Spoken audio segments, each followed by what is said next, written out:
If you're seeing this in your photos, this could be a self-inflicted artifact. Stick around and I'll tell you what causes it and how to eliminate one of the most annoying artifacts in photography, and that's going to be lens flare. Hi, Steve here. You just dropped hundreds or maybe thousands of dollars on a new lens, and what's the first piece of advice you got? Slap a cheap UV or protection filter on your lens itself, and that gets it for protection. But what if that protection is the very thing that could be wrecking your photos?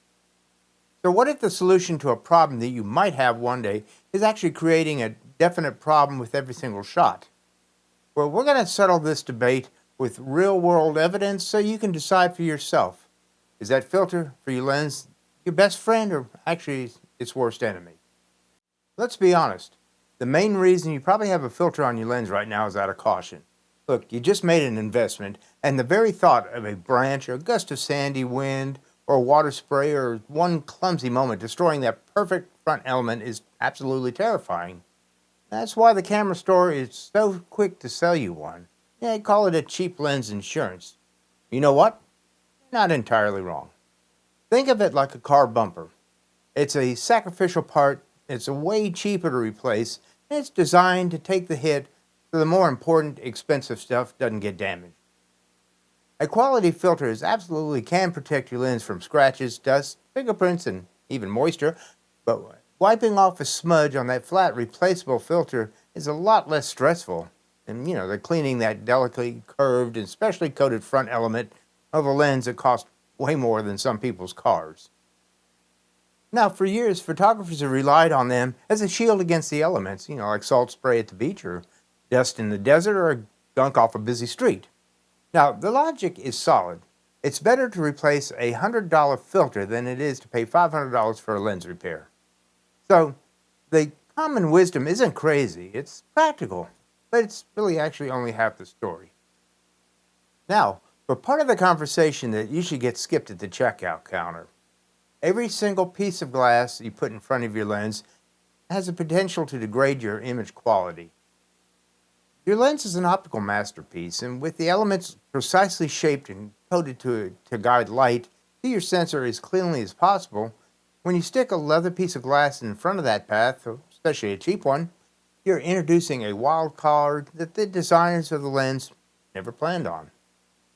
So what does this degradation actually look like? It's the biggest culprit that is, are lens flares and ghosting. And when you're shooting towards a strong light source like the sun or street lights at night, that extra layer of glass creates new surfaces for the light to bounce around internally.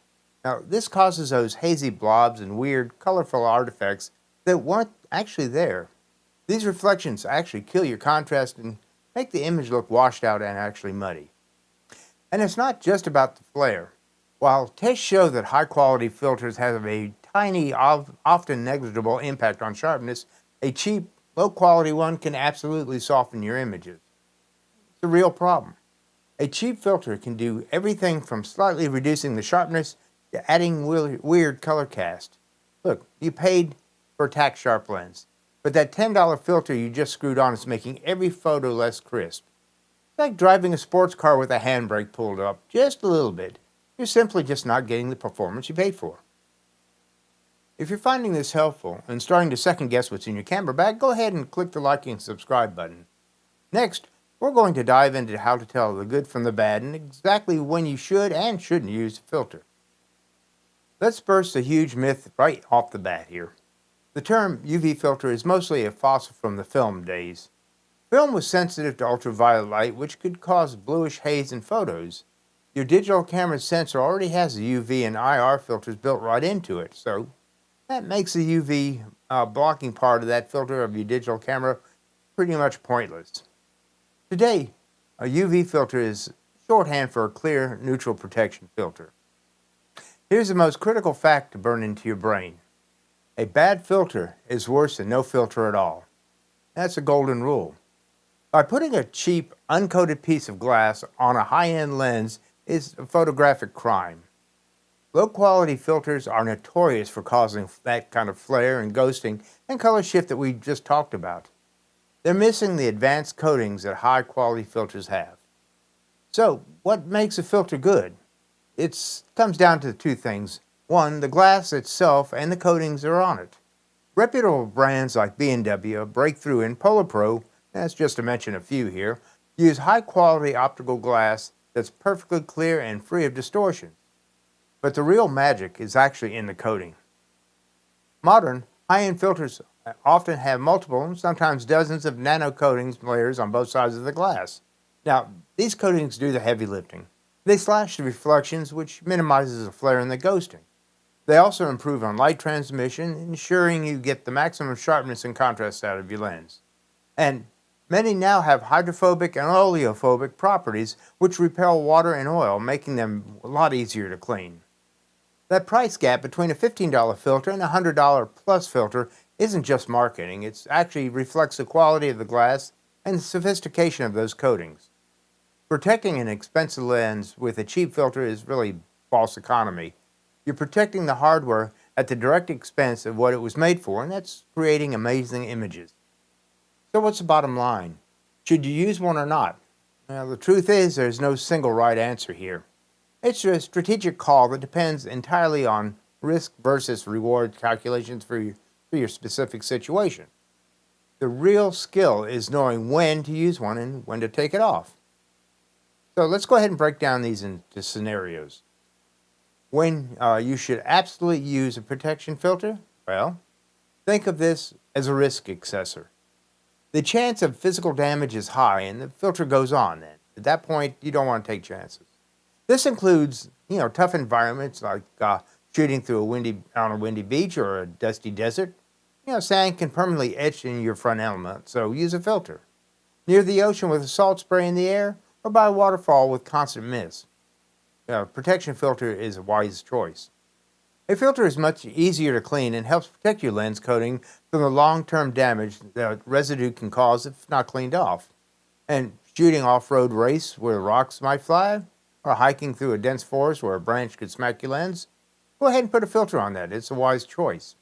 In these cases, the tiny risk of image degradation is smashed by the very real danger to your gear. You take it off when the risk of optical problems outweighs the risk of physical damage. This is all about getting the maximum image quality.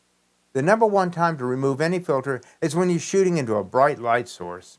Sunsets, cityscapes at night, or any scene with a strong backlight is a recipe for flare, and that extra glass on your lens is just going to cause problems.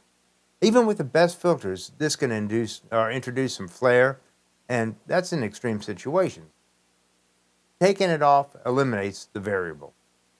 Second, when you're using a super wide-angle lens, think wider than a 24 millimeter here, the rim of the filter itself can cause it to show up on the corners of your photo, and this creates dark spots, which is known as vignetting.